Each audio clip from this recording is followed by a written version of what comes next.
Clayton Hires, I don't know if you've ever got to meet him, but Clayton Hires is the most masterful coach. And it's not the punches and the kicks and the footwork, it's motivation. It is so hard.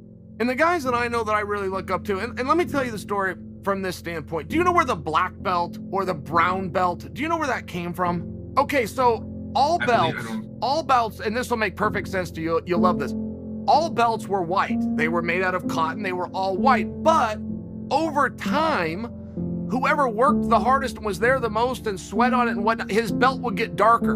So you could walk into a gym after guys had been there for about 10 years and you kind of look around and whoever had the darker belt was going to be better. Now, he's going to be better because he'd put more time in, he'd got more sweat on it, more dirt, but that's how the darker belt came. So then they actually started calling, okay, well, the darkest belt is black, you're the master, and so on and so forth. But it started to happen very organically. And I thought you'd appreciate that story, but I bring that to you because Clayton was a black belt. He was a master of motivating you. And the guys that I know that were the best, the guys that I looked up to or that got to where I was trying to get, one thing that they did better than anybody else is they just stayed around. They just wouldn't stop. They kept coming back and they kept coming back, and it takes time. It's this really long race.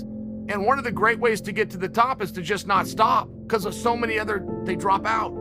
And Clayton was good at making you want to come back tomorrow and making you want to come back tomorrow. He would just motivate. The rest and the training and the skills would take place as a byproduct. He was a master of getting you to want to come back. And that's a very hard sport. You know, when you're talking about MMA, boxing, wrestling, anything like that, that's very hard. If you're tired, if you've had a long day and you know I got to go spend 2 hours getting punched, I mean, it's a really hard thing to get into the car and make that drive and grab your gym bag and make that walk and change your clothes and get onto the mat. You got to be motivated. Clayton was a master. Did you have seasons in your wrestling and MMA when you wanted to quit and you were like struggling with that and thinking about it? Yes.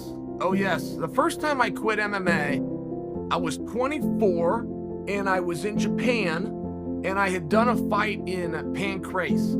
And for whatever reason, but I reached a level of exhaustion about 3 minutes in to a 15-minute fight where I could not protect myself. I could not defend myself. I was no longer responsible. I was that exhausted.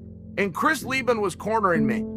And I don't know why Chris didn't stop the fight. I did everything to have him throw the towel in so that I didn't have to quit. I gave him the looks. I gave everything to make him feel sorry for me. He wasn't picking up on it. I just kept going round after round. And it was one of those things where that match ended. I was never disappointed. I don't know that gentleman's name. I don't know what happened. I'd have to go look at my record. I didn't know this.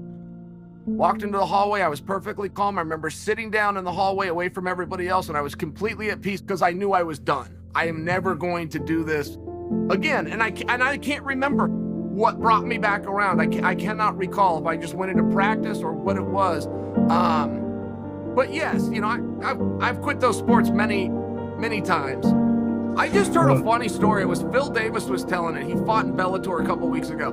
And Phil was supposed to quit wrestling. He had spoke to his mom and she said, okay, you can quit, but I'm not calling the coach. You have to go in and tell the guy, I'm okay with it, but your eyeballs, you're going to look him in the eye and you're going to tell him I'm done. And Phil said he forgot, that the next day he just forgot.